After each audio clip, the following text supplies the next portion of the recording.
বিএনপির ভারপ্রাপ্ত চেয়ারম্যান তারেক রহমানের দেশে ফেরার প্রস্তুতি চলছে বলে জানিয়েছেন দলটির স্থায়ী কমিটির সদস্য আমির খসরু মাহমুদ চৌধুরী।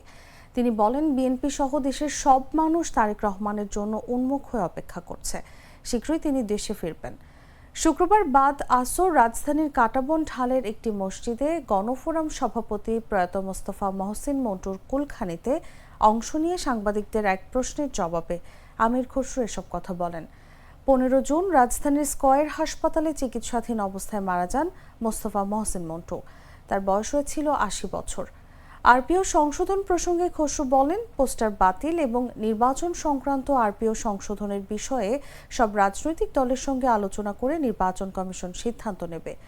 চীনের ক্ষমতাসীন কমিউনিস্ট পার্টির আমন্ত্রণে আগামী 22 জুন বিএনপির উচ্চ পর্যায়ের একটি প্রতিনিধি দল দেশটির সফরে যাচ্ছে।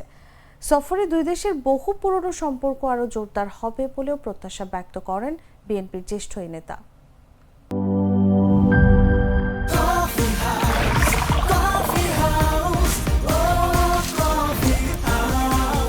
কফি হাউস, প্রতি চুমুকে আড্ডা জমে।